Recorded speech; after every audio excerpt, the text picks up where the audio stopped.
Assalamualaikum and hi. Today we are going to present our assessment tool that we got question 9. This is our team. On the left, Muhammad Adam Harid bin Saifunizam 2025-158877, and on the right is Muhammad Kara Azriq bin Risham 2025-139557.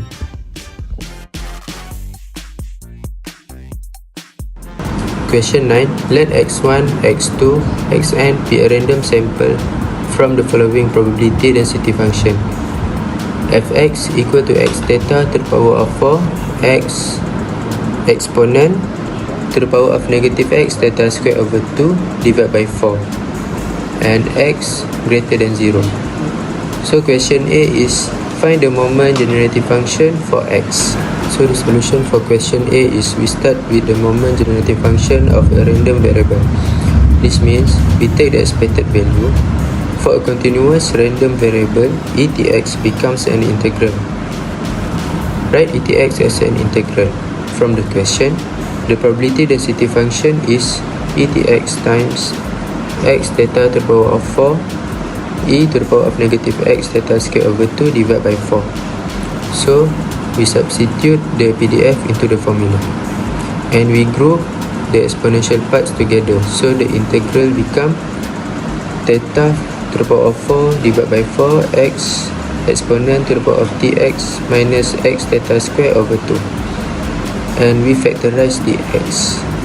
So now it becomes negative x theta squared over 2 minus t. And we need to match the denominator, which is we multiply t with 2 and divide it with 2, and bring the equation 2 over theta square minus 2t to be as an exponential distribution theta and bring up the x. So we recall the gamma PDF.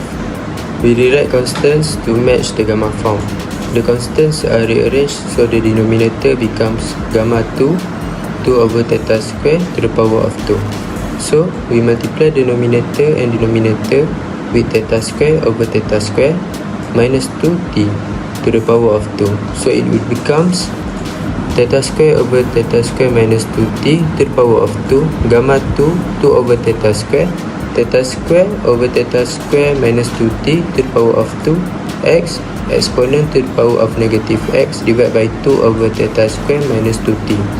So the theta square over theta square minus 2t to the power of 2 does not depend on x. So we pull it outside the integral to make it 1.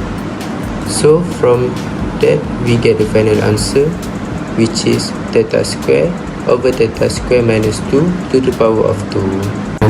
Xi is a chi-square distribution with 4 n minus 3 discrete decrease using the random variable w equal theta square summation I equal 3 n minus 1 xi. Since the random variable xi are independent and identically distributed, we use the moment generating function approach to determine the distribution of w. By applying the scaling property of the MGF and the independence of the sample, the MGF of W can be written as the product of the MGF of each xi after simplification. The resulting MGF makes the form of a chi-square distribution. Therefore, we conclude that W is chi-square for n minus 3. So we use MGF MWT equal to E exponent TW. So we substitute W is theta square summation I equal to 3 n minus 1 xi. Then we factor out the theta square outside the bracket, and summation xi is equal to x1 plus x2 plus x3. Then for the exponent, if the power is plus, is equal to E exponent theta square dx1 multiplied to E exponent theta square dx2 E exponent theta square dx3. Then we change the E exponent to the mxt. So E exponent theta 2 t x1 will be m x1 theta 2 t. Also same to x2 and x3. So we rewrite the moment generating function in standard form 1 minus theta t power of negative alpha, and from the function given in the equation we can see x gamma alpha theta. So alpha is 2 and theta is 2 over theta square. Then we can get the MGF for the gamma is 1 minus 2t over theta 2 power of negative 2. Then from the 1 minus 2t over theta square power of negative 2, we substitute theta square t for the each MGF for x1, x2, x3. Then we got 1 minus 2t power of negative 2 for x1, x2, x3. Then we multiply 3 of the equation and we get 1 minus 2t power of negative 2 n minus 3. Since the answer is similar to moment chi-square 1 minus 2t power of negative v over 2, so we change the negative 2 multiple n minus 3 to similar like negative v over 2.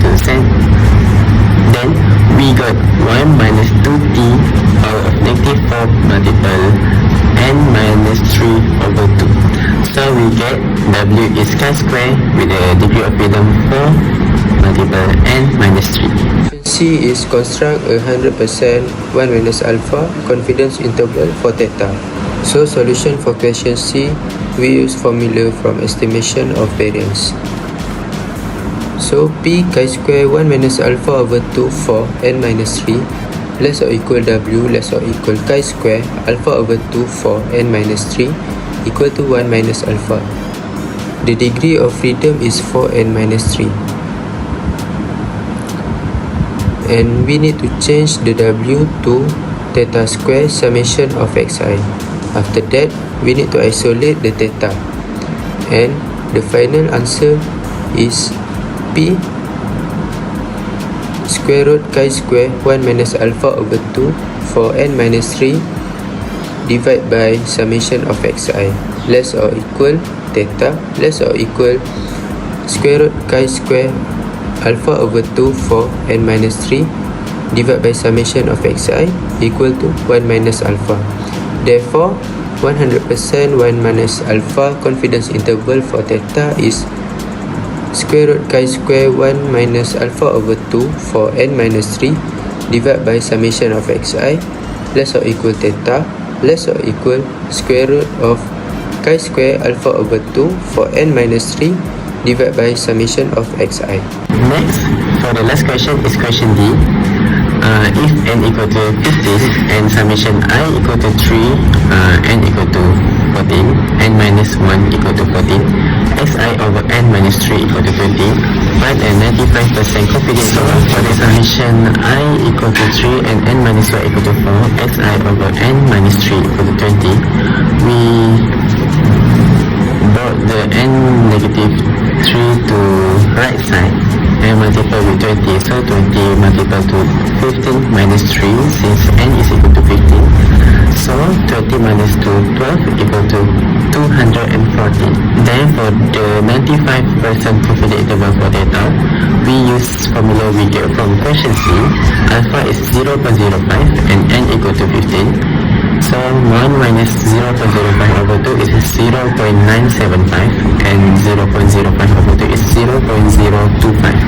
For the 4 multiplied n minus 3, n is 15. 4 multiplied 12 is 48. Then chi-square alpha 0.975 with v 48 is 13.755 and chi-square 0.025 with v 48 is 96.023. After we substitute the value, we get square root 30.755 over 240 for the left side. For the right side, square root 69.023 over 240. And for the answer, we got 0.3580 less than or equal to theta less than or equal to 0.5363.